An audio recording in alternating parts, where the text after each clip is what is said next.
It's our little intro. We don't do the cold opens like Rogan. You can rip the whole fucking thing apart if you want.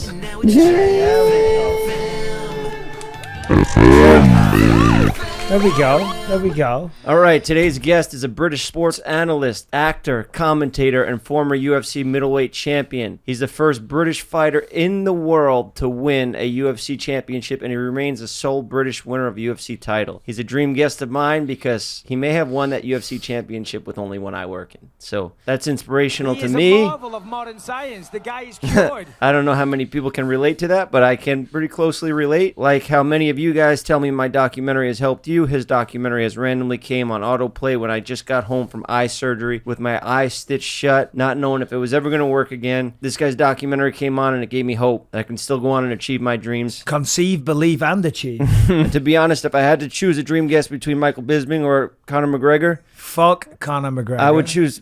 let's be honest, I would choose McGregor because I'm a sellout and I'm a fucking scumbag and I'm all about this, baby. Yeah. You know? There we go. All right, thanks for doing this, man. My pleasure. So where do I look? Do I look at you or look at the screen? I mean, wherever our eyes don't even fucking work, so it doesn't matter. Well, you got two eyes anyway. Well, what's your problem? Your eyes work. What's the big deal, man? You got hurt. You did a stupid fucking accident, right? Yeah. Do stupid shit. Stupid shit happens. At least you fucked your eyeball up, but you're good. You live to tell the tale. You got hurt in a cooler way than I did. I saw that clip though. It looked pretty cool. Yeah. What were you trying to do? Just talk me through it because I was driving the car.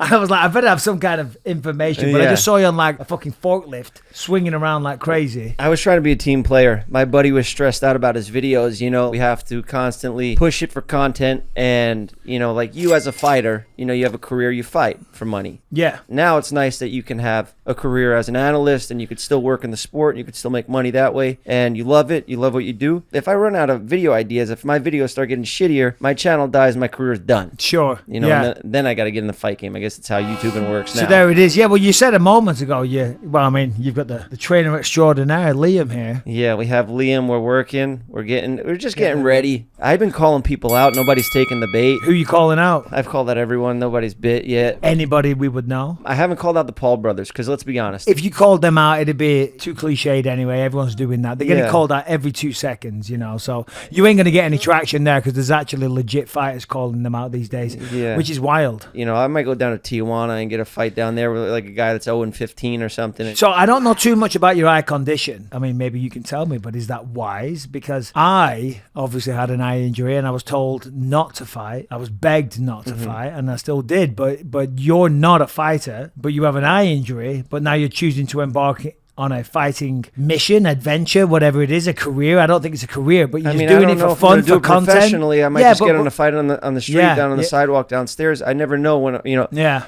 But I've gone through 8 or 9 surgeries now in the past year and a half. I don't even know. What was the actual issue? Counting anymore. Detached retina. Yep. Shattered orbital, full orbital blowout. Yeah. So if you do a scan of my face over here, it looks like a fucking iPhone, like the inside of an iPhone, all types of little screws and shit. But my vision's, you know, fortunately, thank God, my vision's better. It's just when I look like this, now I see 4 of you guys over there, but you know, whatever. That's weird because when I used to have double vision, that went away because the 2 eyes, the brain chooses the good eye over the bad eye. So that the vision in this eye, initially it was double vision, but then that went away because the brain can't overload with too many images. You know what I'm saying? It won't work. So it fucked off the image from the bad eye. So your brain just trains you to get used to it. Yeah. Well, I'm totally blind in my right eye these days. How did you have the last fight, the last couple? Well, if I told you that, I'd have to kill you. And this is unreleased information. So I mean, you can't say that you lied to the doctors. Yeah, of course, I bullshitted my way through it. You know, I'm retired now. I can't tell the truth. Yeah. I can't tell the truth. I have a book. I lied in that. I have a documentary coming out, and I pushed the envelope a little bit in Another one. Yeah. Which one did you see? I saw My Destiny. Oh, yeah, no, that's fucking bullshit. Well, I mean, don't get me wrong, it's very good compared to what's coming out next. The documentary saved my life. It's great. That's a good one. I loved it, but compared to what's coming out next month, it's very cinematic. It's being released through, I can't say who, but it's a massive worldwide studio that everyone's heard of. That gives a bit more information. It's a fantastic documentary. Do you want to hear my story? Absolutely. I was fighting fighting in the UFC. Did that for a long time, and I fought Vitor Belfort, who's a renowned steroid cheat. Juiced up beyond control. You can see a side by side of what he looked like when he came off the steroids. But anyway, whatever. No, whatever. Because I was also cracked by somebody else. Like I did a stupid thing, but also I didn't sign up to do what I was actually doing that hurt me. You didn't sign up to fight a guy on PEDs. You didn't. No, definitely not. You're the first to say about people taking steroids in the UFC or MMA. Well, I don't think the first. But you were one of the ones who. I always had a very big stance against it. Yeah. Do you ever wake up fucking pissed off at Vitor still? Nah. I think he's a scumbag. Yeah. I don't waste any mental energy on him. I mean, look at that. That's the guy right there through a samurai sword. Yeah. Certainly this Maybe asshole. this is not the best way to deal with this mentally, but... You just got to let it go. You got to deal with it. You can't let that shit make you... what's the word I'm looking for? You can't carry that burden on your shoulders, Jeff. My mom says to me, she says, God always tells you to forgive, and that's the only way to live a happy life. And my dad says, hey, you were a goddamn idiot for going on that thing. It's your fault. Yeah. Well, so I'm on you the do fence. have a little bit of responsibility for what you do. Absolutely, and I take full responsibility. I mean, not full. I take half responsibility. Yeah, a little bit. Yeah. Take the rough with the smooth. So you so fought a guy I on fought steroids. Vitor Belfort. He kicked me in the head. A few months later, whenever I was in a restaurant, because restaurants are always dark, I'd be like wiggling my fingers and I couldn't see them. And I remember at one dinner, I said to the prawn, I said, just do that there. I said, can you see your fingers? And everyone was like, yeah. And then everyone was making fun of me at the table and whatnot. Anyway, it started off here. And then by the end of it, my hand would be there and I couldn't see. And I was sitting at my kitchen counter one day and I couldn't fucking see that. And I'm like, this isn't right. So then I Googled it. And of course, anytime you Google something, it's like if you fucking say, I've got a lump on my dick, AIDS. you've got AIDS. Yeah. You're going to die. So anybody said detached retina. So I called up I Googled retina doctors. It turns out there was one right by my house. So I call them up and I say, yeah, hi, I think I've got a detached retina. They said, why do you say that? I said, well, because when I put my fingers in front of my face and wiggle them, I can't see them. They went, oh, you need to come in right now. So I went in, they did the test, they dilate your eyeball and all that stuff. They went, yeah, you've got very much a detached retina. You need to have surgery right away. So then the next day I had surgery. They fixed it, and all I was concerned about was my fight career. I was getting ready for another fight. I recovered from the surgery and we were sparring too hard like idiots. Now here's how you know you're sparring too hard, because I redetached my retina and one of my sparring partners broke his hand on my head. So we're definitely sparring too hard. Anyway, I was doing some press for the fight in LA and I was driving home and I was driving down the 5, and as I was driving, it was like curtains just closing. It just went shh. The vision went like that, and there was just a little strip in the middle. It was fucking bizarre. So I was freaking out. So This was post-surgery? Yeah. Post-surgery. So then I went in to see the doctor again. They said, unfortunately, scar tissue developed, which just happens sometimes, and that caused it to redetach. So then I had surgery again. They fixed that. I was told to take things very, very easy. Don't do anything that can get your heart rate up. Don't exercise or anything like that, because the blood pressure might cause it to redetach. So I was having to take it very, very easy. Don't smoke weed, because they said it messed with your eyes? They never told me that, no. Man, my fucking doctors. I that- could have been smoking weed the whole time. You could have been smoking weed. Well, I'm going to get to glaucoma in a minute. They say that helps glaucoma, don't they? Because that's what fucked me up, glaucoma, in the end. I went for a walk with my wife and my son. He was only like 3 or 4 then. And I had him on my shoulders. Callum. Lucas. But you do have a son named Callum? I do, yeah. Okay. Yeah. And you fight him if you want, Jeff. I mean, wouldn't recommend it. I don't. You're like number one in the I world. sneezed I this morning. wouldn't recommend it, mate. I think I'm You're getting a like cold. number one in wrestling or jiu-jitsu. Yeah, He but- was telling me he's really good. No, he is good. So anyway, I went for a walk and I started having a headache. And I get home and the headache now has progressed and it's fucking bad. And I mean bad. So anyway, I don't know why I laid face down on the floor because it just felt better. And then within an hour, the headache was like, I'm telling you, nothing you've ever experienced in your life. My fucking head was just pounding and pounding.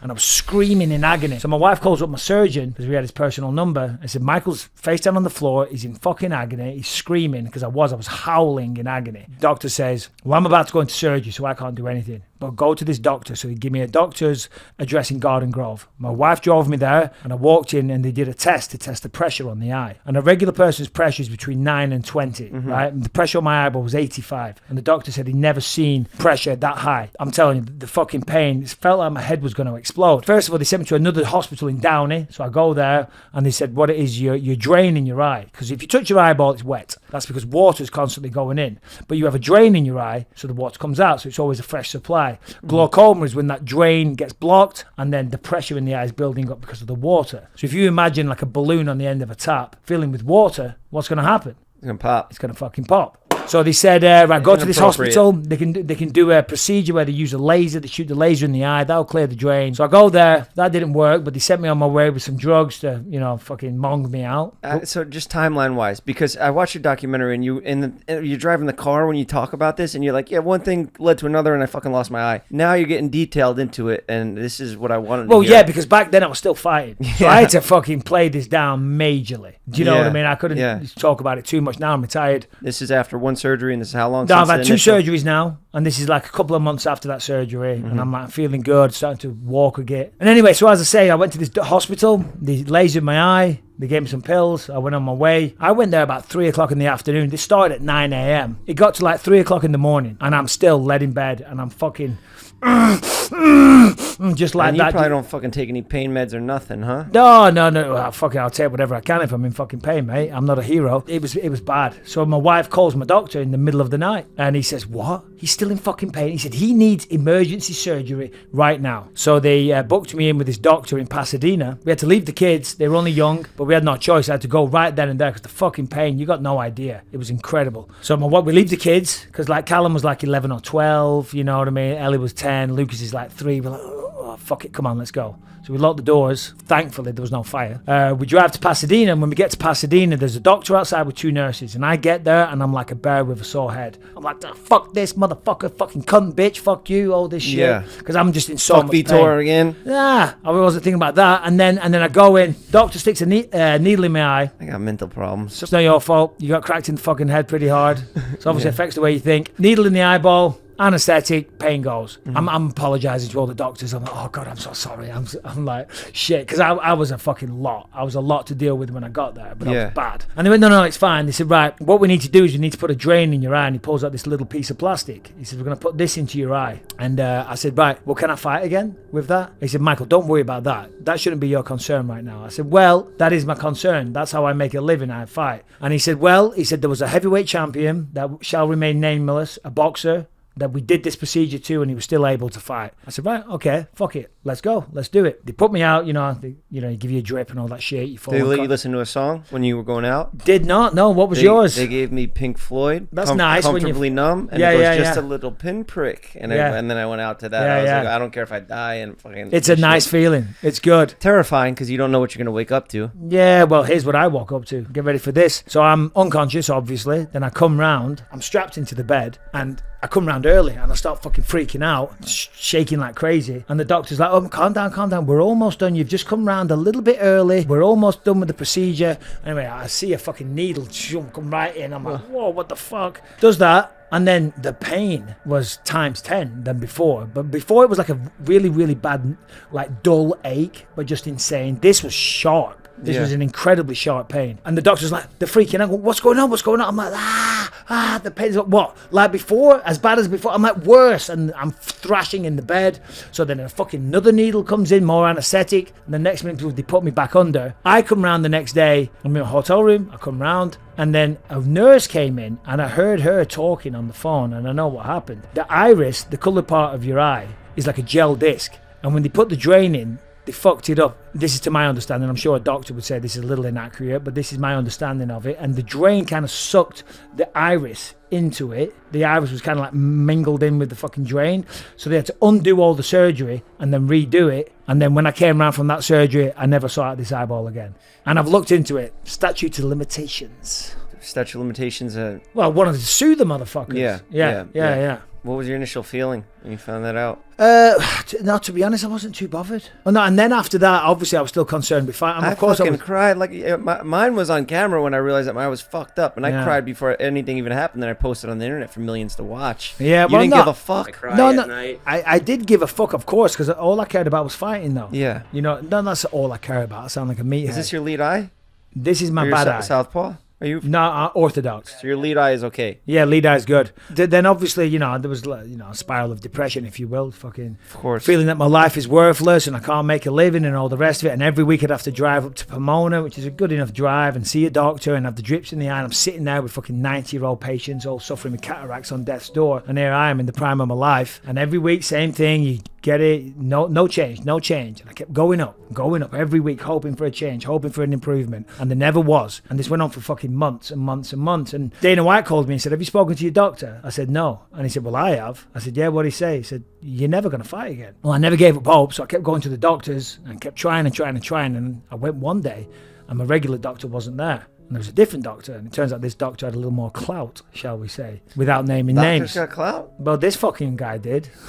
I'm not going to give too many details. Can we drop his name if he's a clout doctor? Is he a good guy You or a want to see bad guy? Dr. Raymond? Yeah. Because I got a few doctors. You know, my one doctor, I don't want to cut your story off, but they told me he was the second best in the country. And I was like, well, who's the fucking first best? Yeah. So your doctor, is he good or Yes. Well, if you just shut up for a second. You fucking invited me up here and fucking, I want to talk about You myself. said you were going to send me a car, and no fucking mention of the car, so we drove up here. So just shut the fuck up and let me tell the story. How about that, Jeff? So I go up and I see the doctor, and I go in one day, and my regular doctor's not there. Yeah. And he's sitting on the chair, and he's a little chair with wheels, and he scoots over to me. And I'll never forget this, and it gave me fucking chills when he said it. He said, Michael, my dad always told me there's two types of men in the jungle. He said, one man swings through the jungle on a vine, and they wait until they have hold of another vine before they let go. He said, the other man in the jungle swings through the jungle, and they fucking let go. And they hope that they catch a vine. He said, something tells me you're that second type of guy. I said, I am, Doc. I am. He said, okay, we'll book a fucking fight.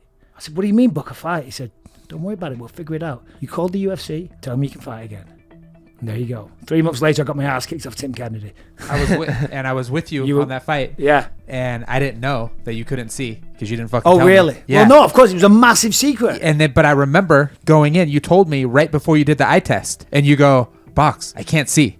And you went in, and then you came back, and you're like, I'm good. And I was like, what the fuck? Well, because the hard part is, you get cleared by a doctor, and I would cheat on all the tests. You got to see another doctor the day before the fight. When you cheat on a test, you have to look at the thing. Well, I'll tell you that in a minute. But at the UFC, when you fight, you got to see the local doctor. They do a pre-fight medical and everything. And I was like, fuck. So I'm going to train. I'm going to do all this, and then I'm going to fly out there with my team and sacrifice my life, and then I'm going to get checked, and they're going to say, no, you can't. That time, I went in with Jason Perillo. Perillo came in with me. That was my coach, and I came up with a stupid, quick little code. I said, look, listen. Yeah. They cover up one eye and they start holding up fingers. I said, if it's one leg, cough. I said, if it's two fingers, give it a little yawn. If it's three, like whistle or something, Fortunately, we didn't even have to do that because the guy just looked at it and it looked mangled to fuck. And he went, you can see out of that eye, yeah? And I went, yeah. And that was that. And I was like, fucking hell, my heart was going 10 to the dozen. Did you roll up a stack of 20s and grease him a little too? No, I didn't. No, he didn't know what the fuck was going on. Yeah, my eye test, they'll make me look through the hole and say the letters out. Yeah. So that's probably the ones they do now, especially after this comes out. They're not going to be like... No. Well, I was in London, and I was still trying to fight again, and the UFC, I kind of got clear, but then the UFC said, we're going to send you through to a different doctor in London. I was like, oh, for fuck's They're more sake. strict over there? Well, as it happens, no. But still, anytime you see the doctor, I'm like, shit, it's not going to be good, you know what I mean? So I went to see this doctor, and I walk in, and I'm waiting outside. He's an old Indian gentleman, and there was the patient in there with him. Was like a very, very eccentric, like war hero. He was like 90-odd years old, and he was a lovely old man. And he was all hunched over, could hardly walk. And I'm like, because I know I'm trying to cheat on the test, I'm being the fucking nicest, most charming motherfucker to the guy, to the doctor. I'm like, hello, sir, this, that, sir, that, the other fucking... this one's the bad eye. Kissing ass in a big way. And the doctor says, I'm just going to walk this gentleman out to his car because he was an old guy. He said, you go sit down in my office, make yourself comfortable, take a seat, I'll be with you in 5 minutes. So he left me in there by myself, and it was an old school fucking test, the vision test. It was like a triangle on a stand that rotated. And I know to pass the test, you just need 2200 vision. 2200 vision, still clinically blind. So at the top of the test, let's say you got a big massive A, and then below it you got 2, and then below that you got 3 or 4, and then 5, 6, 7. You know what I mean? It gets more and more letters. Yeah. 2200 vision, you just got to know the first letter and then the 2 below it. So I'm like, okay. C, B, A, turn it round, D, F, E. So I'm memorizing them all. But the doctor doesn't know that I'm trying to cheat. He just thinks I'm here for, as a citizen to check my eyes. He doesn't know the background of the UFC. He doesn't know the UFC have made the test. So he checks my good eye first. And he says, read those letters out. So I read them all. And then he just goes, all right, read the other one. And he didn't move it. So I just, off memory, went, whatever the fuck the letters were. And he goes, yeah, you passed. He said, I don't recommend you fight. He said, but you've technically passed the test. And I walked out. Fucking come on! And then who's next? Anderson Silva? Kung Lee in Macau. And you won that fight. I did, yeah. Hell yeah. And he was on steroids as well. There we go. Yeah, I'll fucking ace that shit right now. Let's not do it now. We don't got to do this shit. Don't pull this up. Yeah, all right. There we go. There's a video. But he saw it already. We don't. Yeah, have to no. Show me again, because as I said, I didn't watch it properly. I was like, I wasn't driving per se, but I was in the car moving. Let's give it a good watch. Let's have a look. Let's have a look at your stupidity. Beautiful scenery, though, huh? It looks beautiful. Where is that? Utah. Shit. I Second gotta best go eye to doctor. Utah. It looks beautiful. Good eye doctors out there. Okay, that laugh's not in there. Oh. So I So didn't go you out. hit I the didn't go out. crane. Look, I'm swimming. See? TKO. I got TKO'd by the crane. It wasn't a KO. Doctor stoppage. So you hit the crane arm. Yes, I hit the crane arm. Fuck. And then they put me Did on you not that. think that through? Did you not think that when you Well, I wasn't stopped- supposed to spin that fast. As the kid swung me fast, the thing tied a knot locked in my foot. I screamed. I was like, what the fuck are you doing? We didn't stop this fucking thing. I'm not doing this shit. And he just stopped it abruptly. And that's what the momentum swung me into and smacked. And before this, I know it's a really stupid thing, but I was trying to help my friend out and make his comeback video really good. So before this, I was in skydiving school. I kind of had like a crazy mentality where I was just like unstoppable. I'm Superman. I could jump out of planes by myself. So this was a day after I just finished jumping out of a plane 20 times. And you touched on depression a little bit. That lasted for a while. I don't know if you're still going through it now to this day, but yeah, I dealt with it for a bit. I'm doing much better now. Yeah. Obviously, your documentary helped me out a lot. As an entertainer, I have to be confident. I have to be confident in myself. I put cameras right in my face every single day. And tell me about it. Because for me, because I have this prosthetic now that I wear that obviously looks good. Looks great. People can't even tell. But I you only scared got the shit out of me when you popped it out in the kitchen because I had no idea. I only got it 2 years ago though. And prior to that, because I do some acting, so I was always going for auditions, and I'd work on TV, I'd work on Fox Sports or commentating or whatever. And obviously with the eye looking the way it did, people always talk shit, you know what I mean? So as well as fucking going on an audition, when you're walking into an audition, they don't want someone with a fucked up eye unless the role calls for someone with a fucked up eye. Do you know what I mean? Yeah. So it was a lot to deal Makes with. you a bit self-conscious. Fucking right it does, yeah. I'm sure you probably look at me, you probably see this big tough guy, you probably think I have no insecurities whatsoever, but I'm be intimidated. honest. I have to be honest. There's nothing wrong with your eye though. It looks great. Well, I've had multiple surgeries. Is it the one on your left? It's this one, yeah. Yeah. So I've done 8 surgeries, but it was bad. It was sunken in at points. Oscar, you can pull up a picture. There's yours, and I didn't copy you at this. They said I copied you. Yeah. It's just you give a thumbs up to say you're okay. It's a normal fucking thing that people do. They've been doing it for years. I subconsciously copied. I think you. I was wearing a Violent Gentleman in that shirt. I think that was the last surgery that I did, and that's the one that was the most effective. But before that, it kept just sinking in because the whole back of my eye socket's blown out completely. Yeah. So they had to repair that and go behind my eye and do a lot of stuff. So there could be problems in the future that I run into. I don't know, but you'll be all right. That's not the mindset to have. You don't want to think like that. I don't want to think like that. But I'm just letting you know that. I'm fucking glad you told me. I can sleep better tonight. No, you'll be fine, man. That's the way you got to think. You can't be all doom and gloom. No, I could have problems down the line. We all could. You could get fucking cancer. Do you know what I mean? You can't think like that. You got to stay positive, my friend. You know what I mean? Everything's good. You've got your vision. You look good. You've got your business. You're happy. You know what I mean? You got a nice little crew of people there. You got a good shit going on. Do you know what I mean? My man. No need to feel sorry for yourself. Well, I came home stitched up like that, and I was like, the next time I open these stitches, I might not be able to see out of it. It might be done. I don't know, because you have to keep it stitched up for 2 weeks. Yeah. So I come home, and that's what happened to my dog. Oh, yeah. Yeah, no, seriously, I told you the story before. My German Shepherd bit my dog, and we had to stitch up his eye for 2 weeks, and they said when we unstitch it, the eye might come back out, and if we do, we got to take it out. No context for the listeners, though. The first night I got home from a surgery, I watched Vanilla Sky. Bad idea, after a bad accident. Horrible movie to watch, but then your documentary, My Destiny, came on autoplay, and I got into the UFC probably 2 years ago. I started off being a fan of the main guys. I won't mention any names because I know you got a little beef going on with a couple of them. I got zero beef with anybody. Oh yeah, yeah. Then why are you dodging McGregor? Why are you running? While you're running. you know, if you actually saw McGregor, you would realize he's about the size of my leg. Yeah, You I know didn't what realize how mean? big you are. Yeah, well, it's not that exactly. I'm a big guy. He's a small guy. He used to be the featherweight champion. The featherweight, the weight of a feather. What's the beef over?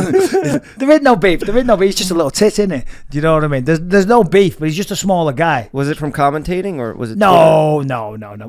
Twitter stuff? There's no beef. There's no Okay. beef. Yeah. Well, we had Not everyone gets along with everyone. Do you know what I mean? Simple as that. And certainly in the fight game, because you know a lot of we're- drama in the fight game. It's like it's we're worse the than same. WWE. We're all drama. well, it's real, isn't it? You know what I mean? Yeah, it's real. So is the Are you a YouTube big game. WWE fan? Well, maybe when I was a small child, Yeah, I was yeah. into it, but I didn't know the difference. Once I was told That's a it was good fake, answer. Yeah. Because there's a lot of grown men that really love it. So you liked it as a small child, fair enough. In the 80s. I also thought Santa Claus was real. Yeah, exactly. Until You I- mentioned God before, so that kind of blew my mind, but whatever. I still believe in Did that. you lose but your still, go ahead. faith in God when I've never believed that there's someone in the sky. That if you get on your knees and pray and beg for forgiveness and all that shit, they'll do something for you. Maybe I'm wrong. but you believe in destiny? You believe there is a higher power? No. You want to have a beer and get into I'm this driving. conversation? You're not paying me a penny. I was going to say you're not paying me enough to do that. You're not paying me anything. So, no, mate. No, well, so I came home, my eye was stitched shut. I didn't know if it was going to work again, and your documentary came on autoplay, and dealing with my confidence issues and shit like that. I disappeared for 6 months. I didn't tell anybody what happened to me after the accident. We hit When that was that? When did that video happen? We kept it a secret. This is about a year ago now. Okay. So we kept the whole thing a secret, and nobody knew. Now I have this audience. I'm consistent on YouTube. I was probably at my prime in my career, sort of like where you were at when your accident happened. Cover the whole thing up, so nobody knew what I was talking about. Same shit as you, but then a year later, I put the whole thing out. Throughout that time, with my eyes sunken in, everybody's asking me. It's obvious there's something wrong with me. I just didn't want to tell anybody because I felt stupid about the way it happened. I felt like my life was over. My career as an entertainer was done. I had no hope to be funny. I would have no confidence because I do a little stand-up and stuff like that too. Yeah. And then I watched your podcast and I see you and your buddy going back and forth and you're doing eye jokes and I'm like, oh, if this guy could get through this, he won the world title. Now he's joking around. He's using this fucking eye for jokes and content and fucking cha-ching. You turn a negative into a positive, and that I'm like, what the fuck am I doing sitting here feeling sorry for myself? Well, it's a natural progression, isn't it? When something happens like that, there's different. Not that I'm a fucking therapist or nothing, but I would assume it's very natural. At first, you're gonna feel sorry for yourself. Of course, you got the pain. You're in the hospital. You got to go through that. Then you got the acceptance. You know what I mean? And then try and move past it and put it behind you and just embrace it. See, I used to be very, very sensitive about it. Like Dominic Cruz would always mention it on air.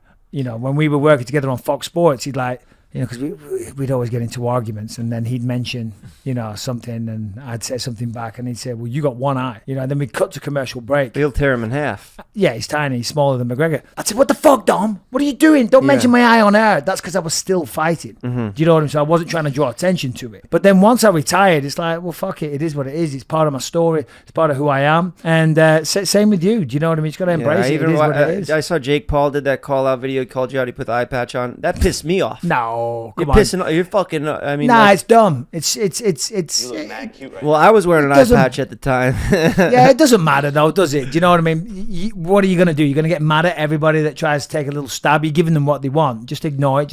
I actually thought it was pretty funny, to be honest. Did What you? did he do? Yeah, he stuck a fork in his eye or something, right, with the eye patch on. What is that? Dirty rotten scoundrels, isn't it? Would you have it go another way if you could? Well, yeah, of course. I'd rather not lose my eye. But your story now. I mean, Yeah, it's who won better. a title with one eye? Do you know what? There is one other that did it. What's his name now? Hold on. What's his name? He's a boxer. Hold on. I've got his T-shirt. My wife got it for me recently. An old school boxer from like the 20s or the 1800s, actually. Fuck, what's his name? Anyway, whatever. Is he dead now? Yeah, he's dead. Yeah. I was gonna say that'd he's- be a good match. He'd be very old. We could Good fucking match have for Triller, you. Good match. Triller put that on. Good match for you. You're trying to make your boxing debut. One eye, 200 years old. Go after. I think you'd still get beat. I'll tear my fucking eye out to go after that guy. But no, I think it's great now because you caught my attention, and I mean I doubt there's many people that relate because not many people have eye injuries, but it really affected me, and I just want to thank you for that. Well, no, thank you. No, I appreciate it. But yeah, I don't want to sit here and fucking stroke your dick the whole No. time and fucking. Really? I That's got what I- Liam here. It's embarrassing. that's what I thought we were going to do. That's the only reason I drove up here.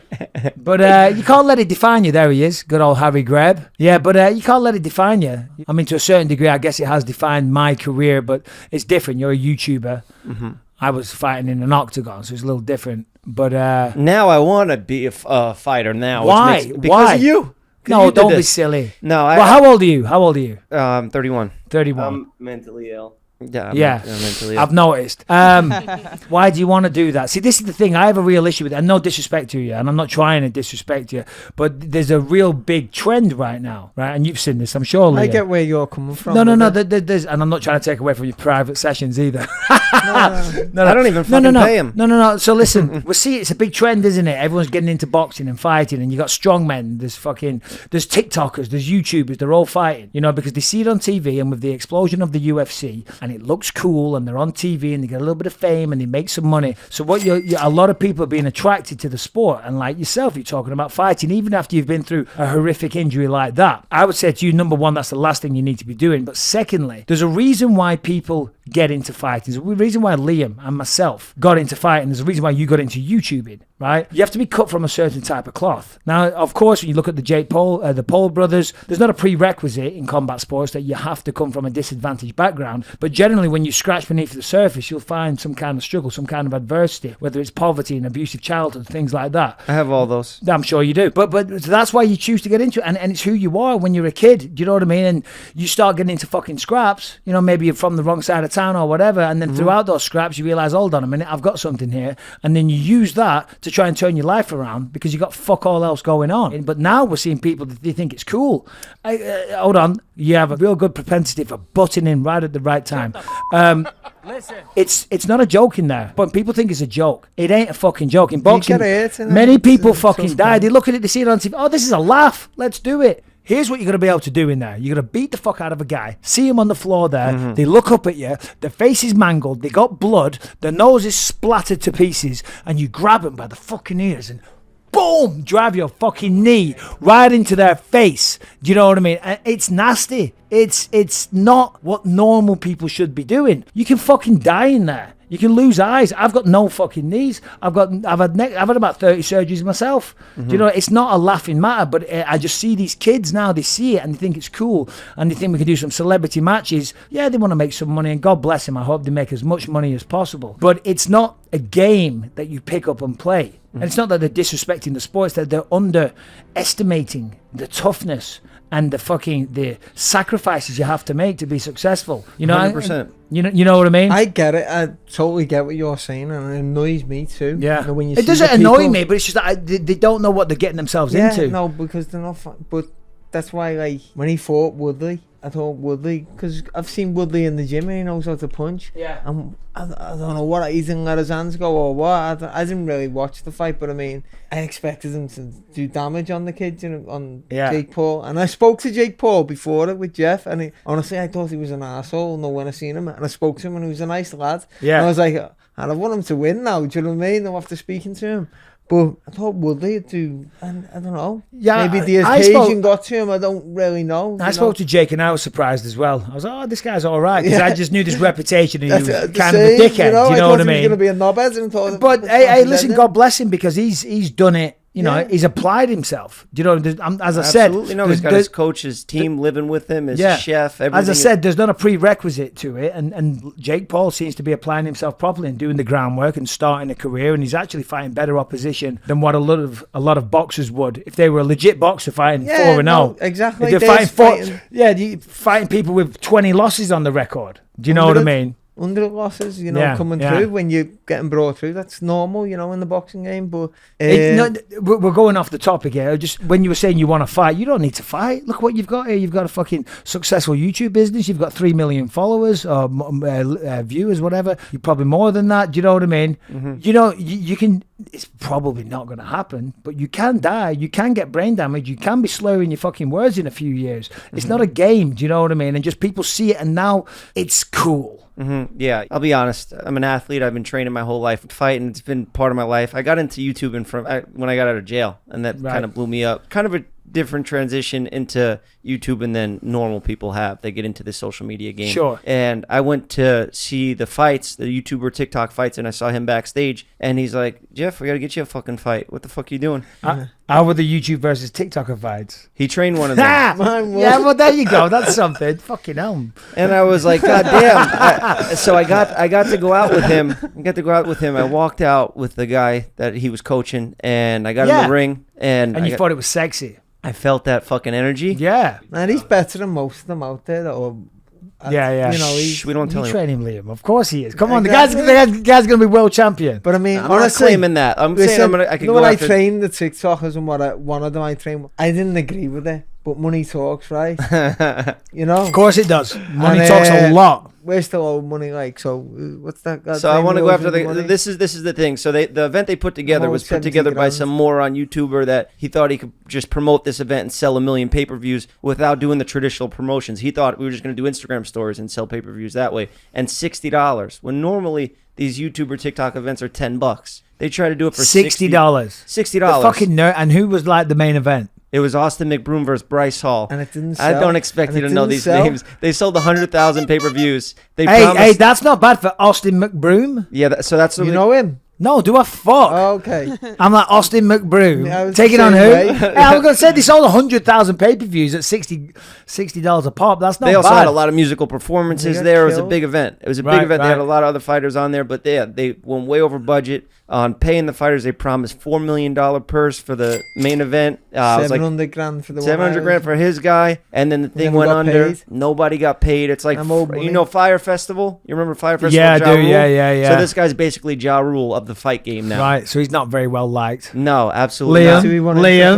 not. He owes my boy money. He won money. the main event, and I want to go after a guy like that. You know, it's a guy's a bully, and he didn't pay people. He owes my boy money, and that's why I could get into it. That will motivate me to get into there. Yeah, sure. Listen, no, fair enough. I'm not talking about you per se. I'm talking about the trend. Yeah, you know what I'm not using you as an example. I'm not singling you out because I've just met you, and I'm sure you know what I mean. God bless you. Go for it. I'm talking about you just mentioned there this trend. You know what I mean? God forbid someone was to fucking die. Do you know what I mean? Mm-hmm. When they're not built for it. That's like the the thing guy. about it. If Austin McBroom, Do you know what I'm saying? They don't understand and they don't put the time and effort in. Like look at McGregor, his last fight broke his fucking leg. Mm-hmm. Look at Anderson Silva, broke his leg. Chris Weidman broke his leg, and that's just there's many other injuries. Last week got killed in the boxing ring. Oh yeah, that's right. But look, I'm not talking about getting UFC. No. But look at the boxing. But let's just talk. Let's just talk about McGregor though. Yeah. He's a guy that's done this his entire life, and he's going out there and fucking snapping legs. He's conditioned shins, he's kicked bags, he's hit pads, he's done all the whole shit that everyone does. But you can still snap legs. Look at Anderson Silva, one of the most legendary strikers the world's ever seen, snapped his fucking leg. If a guy like that is snapping the fucking leg, what do you think a fucking YouTuber's gonna do that's fucking spent 6 weeks training down the fucking 24-hour fitness with the fancy trainer with the flash yoga pants on? You know what I mean? And then they step in and they throw a kick. Yeah. You know what I'm saying? You got to be conditioned. And I'm not, as I say, I'm not singling you out, Jeff. So apologies if it seemed that way. You want to race up Runyon right now? What's that? You want to race No, up I told you I got no knees, buddy, and I'm fucking retired. People say that to me all the time. I was like, bro, my competitive days are over. I'm just fucking around. No. I appreciate what you're saying, but that's why it's YouTuber boxing and not YouTuber MMA, because bones get broke a lot more in UFC and MMA than you do in boxing. Bones. Yes. Boxing, brain cells. Brains. Yeah. Boxing, brains. Well, my brain's already fucked. So, I mean. I know. What do I got to lose, you know? Not much. My fucking brain's fried. We got some fan questions, submissions. These guys love eye talk over here, eye injury talk. It's obviously a big deal. So, Oscar, let's get to some questions. We put it out this morning that I had my hero coming on the show. It's nice that you insulted me so much. I feel great. I feel honored. Well, no. What you went through is obviously a real thing, and God bless you. And I appreciate the kind words, Jeff. I really do. You know, but you're fucking around there. You're busting my balls as well. Let's be honest. So I'm going to fucking bust them back. I'm the wrong person to bust balls with. Don't think you're going to bring me on this podcast and fuck with me. Do you know what I mean, Jeff? No. This is the one. Because that's what you're trying to do, mate. This is the one that I'm not. You think I don't pick up on that? You think I can't see that? I'm not trying to compare nothing. No, you're trying to fuck about a little bit. You want to fuck about? You want to do that? You want to get silly? You want to talk a little bit of shit? Be my fucking guest, pal. You fought after you lost your eye, And then I'm telling you, I want to get in there with a fucking YouTuber and put pillows on my fists, and you're telling me, no, don't do it, don't do it. Yeah, because I had no choice then. Do you know what I mean? I'm just saying to you, you've got a good thing going here, and God knows what else you got going on in your life. You know what I mean? I'm sure you've had a very successful run. I'm at an age now, I'm 31. When am I going to get to do this? I'm in the best shape of my life after the worst injury of my life. I fractured my hip. I was completely fucked. I didn't know if I was ever going to run Runyon again. I love hiking. I do it every morning. I didn't know if I was ever going to do any of that again. This guy, we've been working every day consistently for a few months now, and I'm in the best shape of my life, and I'm like, when am I going to get to do this? All right, well, do you know what? Actually, when you say that, fair enough. And if it's something that you've always thought about, then fair enough. There you go, McBroom, you're dead. I'm coming to your house. I'll fucking wait outside till you come out. Because what you said there is what I said to my dad when I said I was going to turn professional, and he said to me, why do you want to do this, son? And by the way, I'm talking, this is 2002, when it wasn't like it is now. And I said, well, I don't want to be sitting on a bar stool in a pub sometime in my mid-40s saying, fuck, I should have done that when I was younger. So fair enough, what you just said there, I can't argue with that. Your legacy here is obviously it separates you from any other champion because of how you won the title. You know, I was never vulnerable when I made these videos. I made stupid comedy videos. I would fuck with people and piss them off. And finally, I made this real video where it was like inspiring. I got vulnerable. I cried on camera, and it had such an effect on people. It grew my fan base. Where I was like, I don't want to put this shit out, but these guys all forced me to fucking put it out and be real. And I want to continue that now. People appreciate that. Listen, I'm sitting on here and I'm being fucking cocky and we're busting balls and talking a bit of shit back and forth. But people do appreciate the real side, because when I'm sure, you know, of course you're a confident guy, but of course when you go through something like that, it is, and you've got to take a look at yourself, you know, and yeah, you know, it's depressing sometimes. It's sad, you know, it's real stuff. To look at myself is depressing. It's depressing to look at you. Even with one fucking eye. Today's episode is sponsored by Mint Mobile. After years of fine print contracts and getting ripped off by big wireless providers, if we've learned anything, it's that there's always a catch. So when I first heard that Mint Mobile offers premium wireless service starting at just $15 a month, I thought, what's the catch? But after speaking with them and using their service, it all made sense. There isn't one. Mint Mobile's secret sauce is that they're the first company to sell wireless service online only. By cutting out the retail stores, there's no crazy overhead costs that get passed down to you in a form of a mystery fee. Instead, Mint just passes on sweet savings directly to you. For people looking for extra savings, Mint Mobile offers premium wireless for just $15 a month. All plans come with unlimited talk to text and high-speed data delivered on the nation's largest 5G network. And if you're not 100% satisfied, Mint Mobile has you covered with their 7-day money-back guarantee. To get your new wireless plan for just $15 a month and get the plan shipped to your door for free, go to mintmobile.com/JeffFM. That's mintmobile.com/JeffFM. Cut your wireless bill to $15 a month. Go to mintmobile.com/JeffFM. All right, let's hear this fucking question. Yeah, let's go. Hi. So my question is directed at Michael. So any tips for Jeff to see what he can do to improve his boxing career? Okay. Thanks, guys. Hire a new trainer. Any tips? Oh God, I'm not going to say that. Well, I don't know. That's your trainer's. No, that's your trainer's job. I mean, he's a great trainer. He's a fighter. He's got ring experience. He's got knockouts on his record. Yeah. But he also has a problem. He loves going to strip clubs. He takes me out at night. Neither of us drink alcohol, so we don't have a problem with booze. And we do get a little carried away with our entertainment choices. Okay. All right. Well, you know, you can't burn the candle at both ends all the time. I don't know what that means, but I'm guessing that's cut. Well, you can't be fucking and staying out all night partying and getting ready for a fight at the same time. We're having tea. We're having tea and crumpets in the fucking strip club. Yeah. We have a large audience over in the UK, and they send me little candies and stuff. And I recently got a gift. It was a package of candies, and one of them was the midget gems. Oh, midget gems. Yeah. That brings back memories. Yeah, I was like, what are the candies? This candy fucking would get canceled in the US. And why the midget gems? Oh, cause what, they look like gummies or something? Well, one of the words is not. I guess technically you're not supposed to say it. Oh, what, midget? I mean, fuck it, whatever. That's what they're called. They're called midget gems. The candies. Yeah. But I had never seen these candies, and I had them on the table, and he came over to my house, and I've never seen this guy be so enthusiastic. He goes, "Oh, where'd you get this candy? This is the best candy," and he's all freaking out like a kid over candy. Hold on, Liam. Did you call it candy? Sweets. There No, you he go. said candy. He said candy. candy. Where'd you get the fucking candy, lads? Where'd you get the candy, lads? What do you call those guys with the Patty haircut? Patty the Batty? Paddy the Baddy. Cat wig, is what they call it now. What's say again? They call it a cat wig. I have no idea. Yeah, that's what I've they never call heard it. that one. He's a divvy. Is he? Oh, I like Paddy. Do you know him? Well, only from the UFC. Oh, yeah? Only How from is like he? chatting to him. He came on my podcast, obviously. Then we spoke to him because we do fighter meetings. So we spoke to him there. And then obviously I saw him Saturday What do you night. think of him? I like him. Can he fight, though? Fucking right he can, yeah. Yeah? Yeah, Okay. he fucking That's fought right. well Saturday night. He's- And that guy could fight, right? Well, see, the guy that he fought, Luigi Vendramini, I wasn't sure about this guy, but obviously when you're commentating, you got to do a lot of research. So I started watching the kids fight. He was a black belt jiu-jitsu, right? That guy. Good jiu-jitsu, but more of a boxer, to be Oh, honest. yeah? And he had good hands. I watched him, and he's like good hands. He had good head kicks. He knocked one kid out. So I was like, oh, here we go.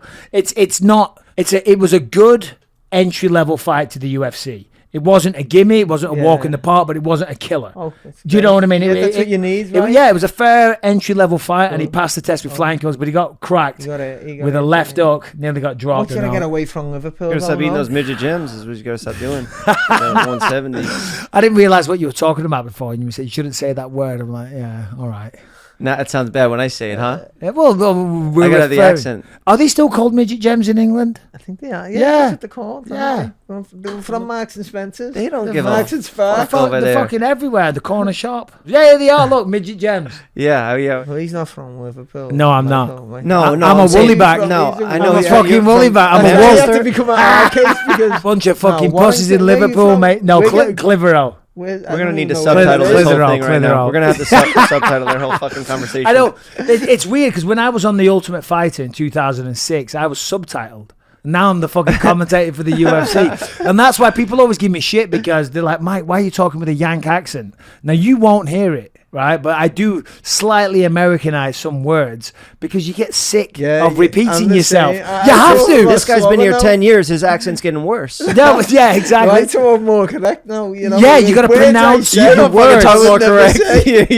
say. Like just there, I said, you I got to would never pronounce say your correct. words. But I say, back home, I say, pronounce your words. Yeah. And they'd be like, what? Or like, I remember I went through a drive-through when I first moved there. I said, yeah, McDonald's drive-through, me and my manager. I said, can I get 2 coffees, please? She's like, what? I said, 2 coffees, please. She's like, what? Happened to me. I'm like, 2 coffees, please. She's like, I'm like, listen, I know I've got an accent, but it's 2 fucking syllables. Coffee, coffee. Can I get 2 coffees, please? She goes, oh, you mean coffee? I went, yeah, coffee. And she goes, what flavour? I said, what do you mean, what fucking flavour? Coffee flavoured. She goes, we don't do coffee flavoured. I'm like, what do you mean you don't do coffee flavoured coffee? She said, we do vanilla, caramel, and strawberry. I'm like, I don't want any of that shit. I want a coffee. She said, oh, you mean original? And then I looked around, my manager was laughing his head off. Yeah, we I have say to coffee. Americanize. I say coffee and water.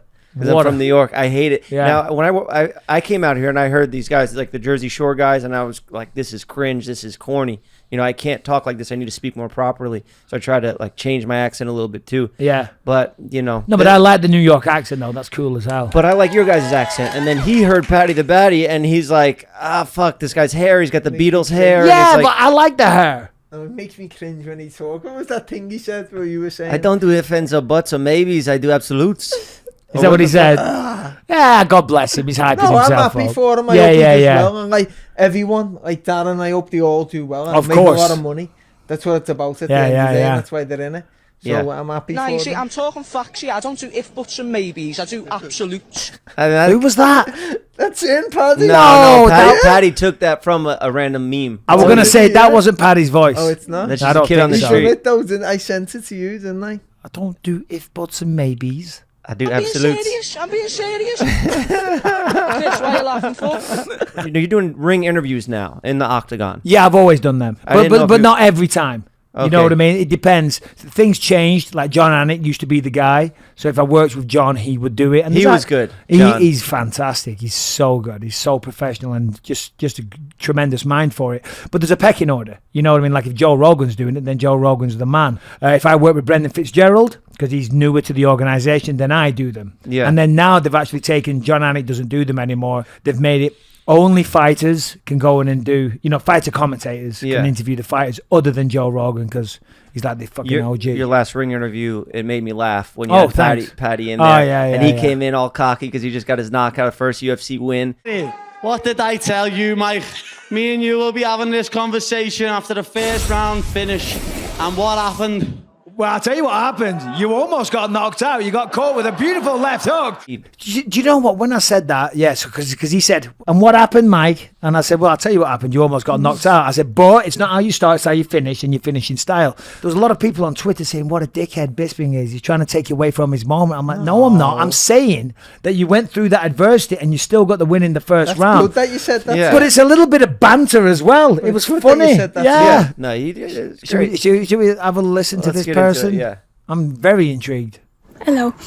If you were to set up a dream boxing UFC match, who would you put in it? If I could set up any boxing match right now or between two combatants, I'd stick you in with Francis Ngannou. I'd We love are to setting see that. I'd something get a up. lot of satisfaction. We got something in the works. You might fucking need the other side of your face where he's He's terrifying. Yeah. He's terrifying. He genuinely is a terrifying human being. Now, when we started training for the first time, I was like, let's wait to spar or wait to get hit in the face because I want to like test this out and let's let it heal a little bit more because it's only been a year. So he gives us a drill with me and my buddy who's a jiu-jitsu guy, and we're on the ground and we're trying to just pull each other's arms out. We're both on all fours trying to pull each other's arms. And the guy reaches in for me, headbutts me right in the fucking eye, blasts me, almost cut me open. But that's another thing that goes back to what I said because, and Brian, you know this, Brian's been around many training camps and many fighters.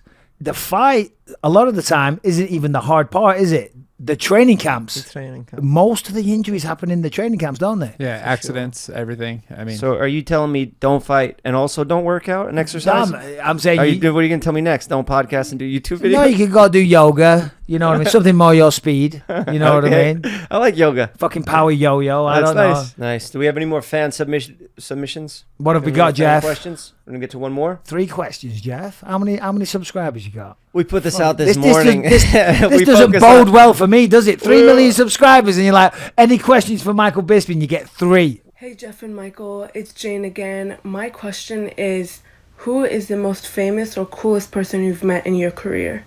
I'll let you take that one, Michael. I don't know. So you sound like a wanker, don't you? Do you know what I mean? If you start name dropping. Oh, I mean, maybe when you were younger, you met Muhammad Ali or something back in your day. No. maybe? Do you know what? And he's definitely not the coolest. I mean, Vin Diesel, I guess, will be up there. He's in my new Vin documentary. Yeah, he's in my new documentary. So you got to check that one out when it comes. I think next month it gets released. You know how Vin Diesel got his start? He made his own short film. Yeah. Did you watch that? I did.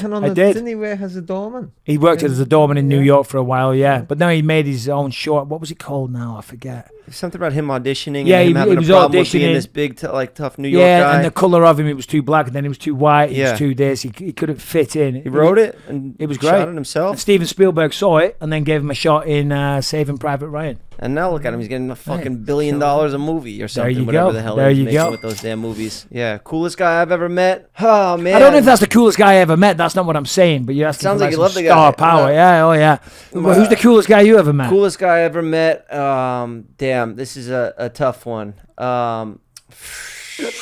I tell you, he's cool. Fucking Mickey's cool, even though he's out of his mind. He's out of his mind, Mickey. Mickey's fucking Mickey Rourke. He's cool as fuck. Coolest guy I ever met in my life, probably John Anik or Ah, Dominic Cruz. Those guys. I don't know about Dominic. John's cool. No, I'm kidding. I'm just trying to say that you're co-workers. No, I know. I can't. You helped me at a really dark time in my life, so I appreciate it. It's No, really, it's an honor thank to you. have you here on the show. It's very kind, Jeff. No, and thank you for having me here. And don't take offense to anything that I was saying. That's not what I was trying to do. But as I say, with the fighting thing, and it seems like you're taking it seriously. So, you know, I wish you all the best with everything. I really do. And I hope you find some success and find what you're looking for. You know, if you're trying to exercise some demons or just get some experience and say that you did it. I wish you sincerely all the best. It's I great do. that what you're telling them, though, to be honest. Well, it's fucking real. Do you know what I mean? And And I you've just done it, so you can say it. I mean, and I say wanted with to me, have do you know what I mean? this talk. You know, nowadays it's everything we do. If we're gonna have a conversation, we might as well sell it. This is what we fucking do Yeah, for a living. yeah. But I just wanted to have this talk with you in life at some point in my life. So,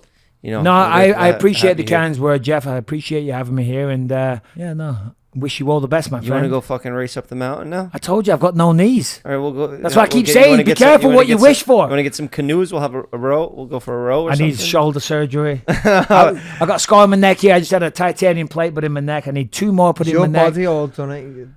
It's fucked, yeah. He's still training? Yeah, I still train. Not much. Worse, no? No, just, I don't do much. I like to try and stay in shape, you know what I mean? I don't fight anymore. I still enjoy it. I keep saying I'm going to come do jiu-jitsu with Brian. Calm down. Old guy jiu-jitsu. It's great. Yeah. You won your title on, what, a day's notice or something? 2 Dana weeks. called you up and you 2 weeks. You just popped in the next 2 weeks? 2 weeks, yeah. So you obviously stay in shape. I was shooting a movie in Toronto, XXX, and obviously you want to look good on camera. So I was running every morning because you don't want to be a fat bastard. So that kind of allowed me the possibility to do that. And then Chris Weidman got injured. Luke Rockhold needed an opponent. So I just texted Dana. I said, hey, if you need anyone, I'm your guy. And he said, oh, we love you, but Jacare's our first choice. So I thought, oh, well, I'm not getting the fight. So I go around to my buddy's house. We have some beers. Wake up the next day. I'm all fucking hungover. I got to be on set that night. So I'm walking into the gym to just sweat out the booze, sit in the sauna for a bit, And then my phone starts going bing, bing, bing, bing, bing, blowing up like a Christmas tree. And then someone calls and says, oh, congrats on the title fight. I said, what do you mean fucking title fight? They said, Dana White's just been on Sports Center and announced that you're fighting Luke Rockhold in 2 weeks.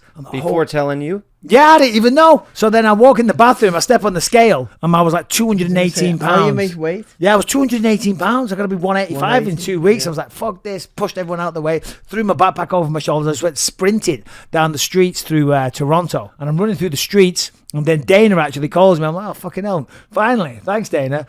And anyway, we negotiate the fight as I'm running. And then I carry on running, and I'm running, and I'm thinking, oh, this is so fucking typical of my career. Because I've wanted a title fight my entire life. And Luke Rockhold, I'd already fought him, and he beat me once. And I'm like, it's against a guy that's already beaten me. And you hated the guy. I'm fighting him on 2 weeks' notice. You know what I mean? And if I don't take this fight now after asking for it, I'm never going to get a title fight again. And if I get beat, I'm never going to get another shot, and I'm going to be a joke. So I called up my boxing coach, Jason Perillo. I was like, Jay, I said, fuck, man, what have I got myself into here? Not sure if this is a smart idea. He says, Mike, shut the fuck up. He said, how long you been running? I said, about 35, 40 minutes. He said, how far you got? I said, I don't know, like 4 miles, 4. He said, so you're in shape? I said, yeah. He said, Mike, the training's been done. He said, you've been training since you were 8 years old. He said, you just fought Anderson Silva a couple of months ago. He said, the training's there. It's all in the bag. You know what I mean? He said, this controls everything. Because the mind controls everything. He said, fuck that. Stop having those negative thoughts. He said, get on a plane, come home, and let's go win a fucking world title. What if he called you up and said, we're going to give you this title fight with Rockhold, your dream fight, but you have to get a tattoo that says, I love Rockhold. Would you get the tattoo? No. Fuck it, right? I'd say I'll take the fight, but I'm not fucking having a tattoo. No way. And by the way, I don't want to wrap up. I have to piss so bad, so I guess we'll call it. My pleasure. Well, nice to meet you, Jeff. Nice to talk to you. Nice to meet your little dog with one eye. Thank you Liam, for doing this, man. Good to see you, mate. All right, I gotta fucking piss. He used to be out on the corner, he was dealing in drugs. Got himself a barber's chair and gave awesome cuts. Now he's a podcaster, his life, he'll talk about it with us. And now it's Jeff FM. Jeff FM.